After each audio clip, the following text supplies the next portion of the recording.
একজন কৌতূহলী ও পরিশ্রমী গ্রামের ছেলে। আজ খুব গরম, মনে হয় পুকুরে সাঁতার কাটতে হবে। আগে খাও, তারপর যাও, মাঠের কাজও আছে।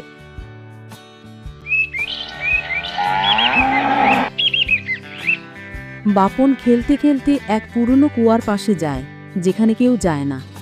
তার বন্ধু রিমন বলল,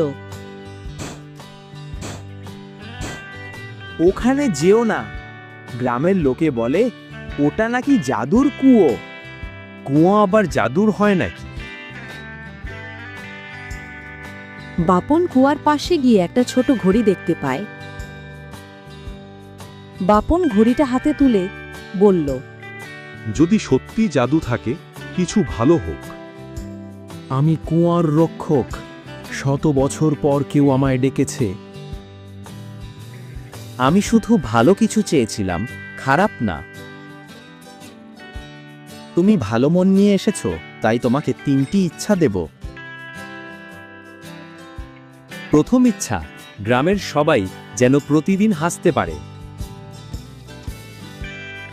গ্রামের মানুষদের মুখে হাসি ফিরে আসে। ভালো ইচ্ছা। এখন বলো দ্বিতীয়টি।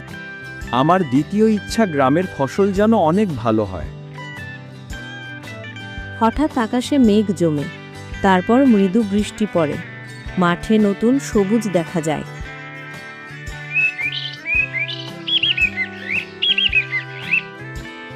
তোমার মন সত্যিই পরিষ্কার বাপন। এখন শেষ ইচ্ছা বলো। আমি চাই সবাই যেন একে অপরকে সাহায্য করে, কখনো স্বার্থপর না হয়।